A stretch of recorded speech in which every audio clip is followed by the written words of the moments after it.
You ever notice how some wounds don't hurt until somebody touches them again? You can go weeks, months, and sometimes years thinking that you have healed. But all it takes is one conversation, one memory, one text message, and one familiar voice.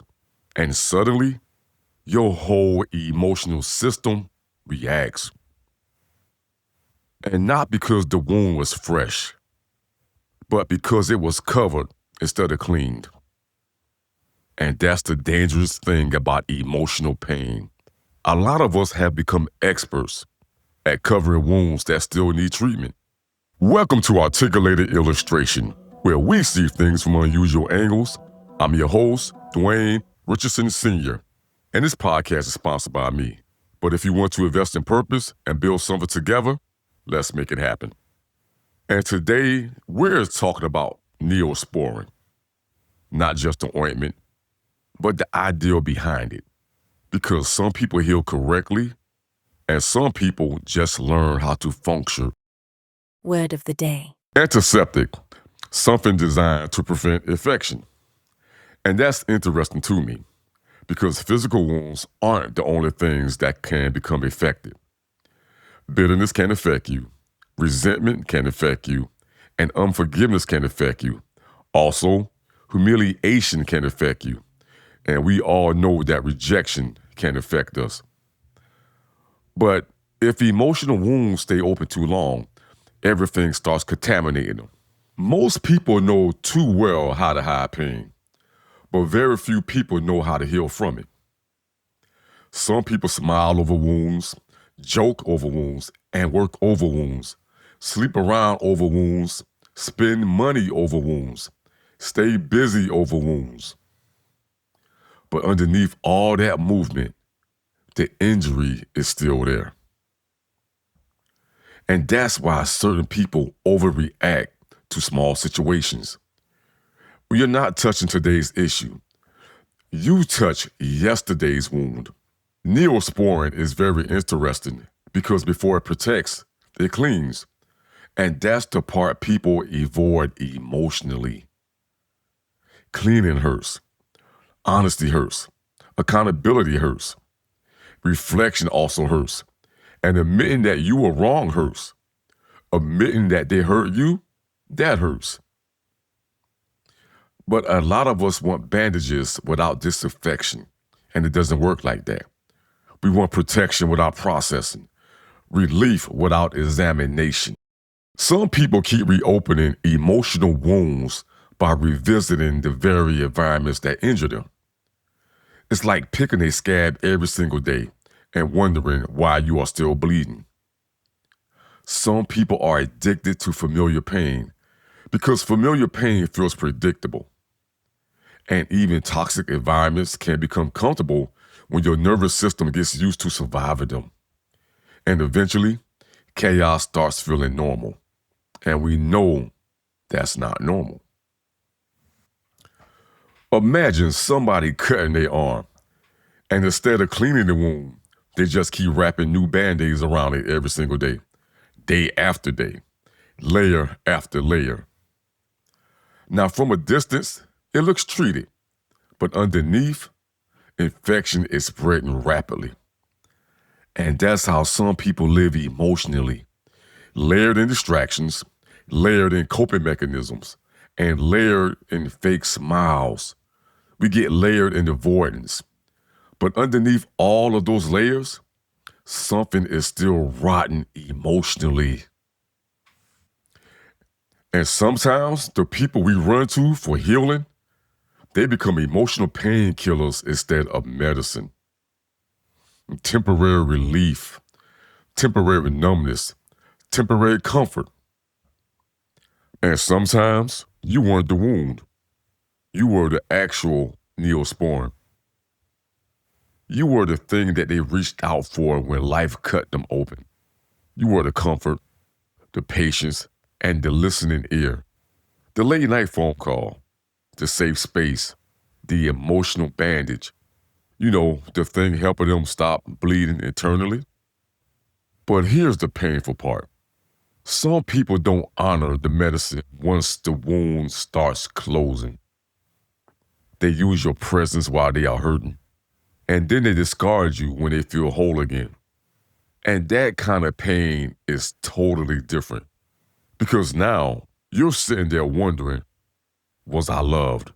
Or was I just useful? Was I valued? Or was I just available during an emergency? And here's what makes this psychologically brutal. Being somebody's Neosporin creates the illusion of permanence. When people cry in your lap, they call you their peace. They tell you, I don't know what I'd do without you. They share their trauma with you, and they lean on you emotionally. So you naturally assume connection. But sometimes intimacy is just an emergency response. Some people don't attach to you.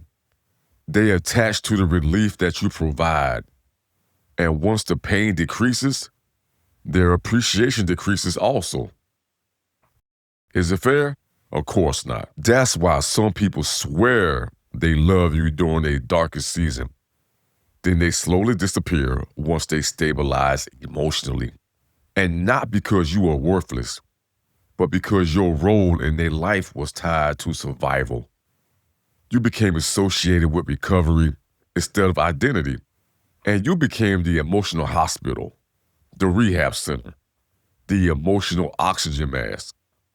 And once they can breathe again, they no longer felt urgency towards the mask. That's why this kind of rejection creates so much confusion.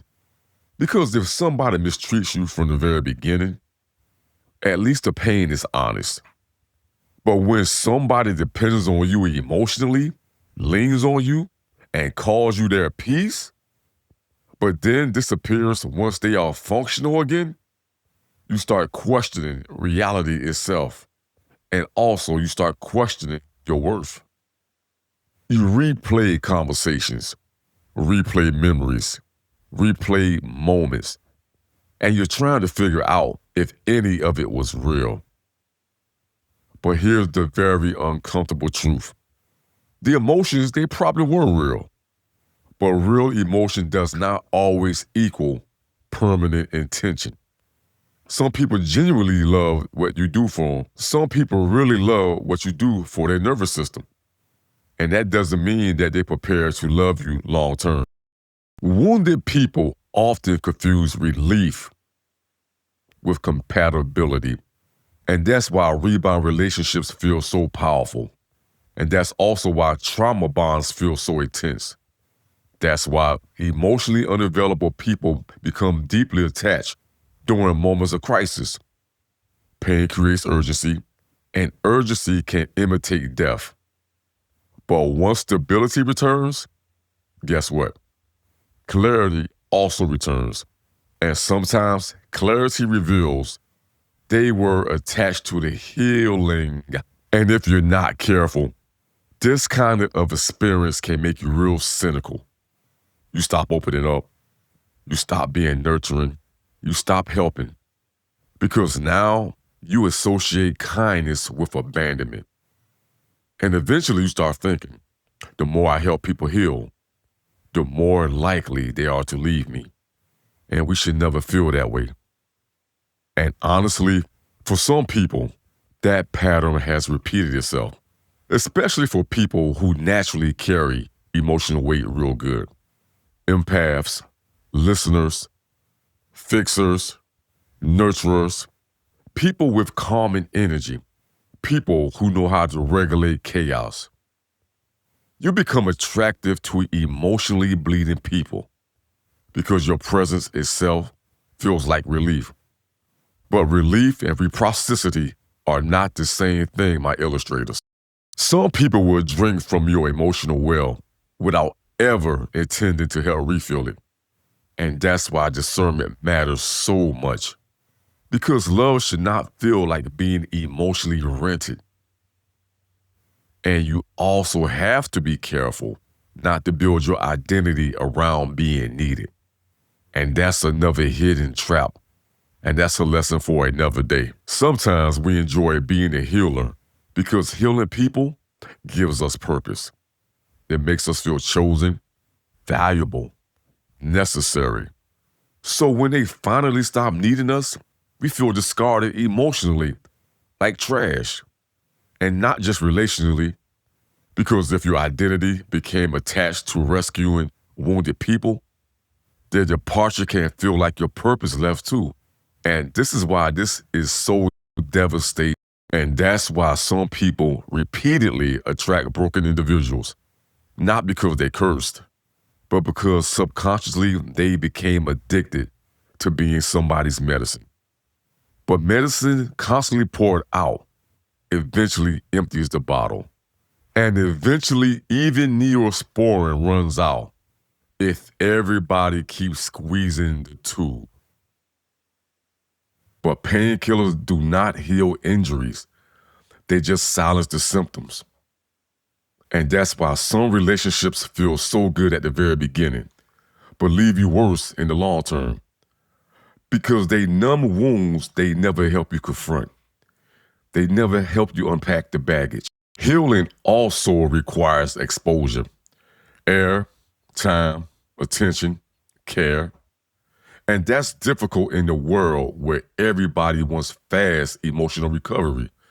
We have a microwave syndrome when it comes to recovery, and we need to adapt the crock pot method when it comes to recovery.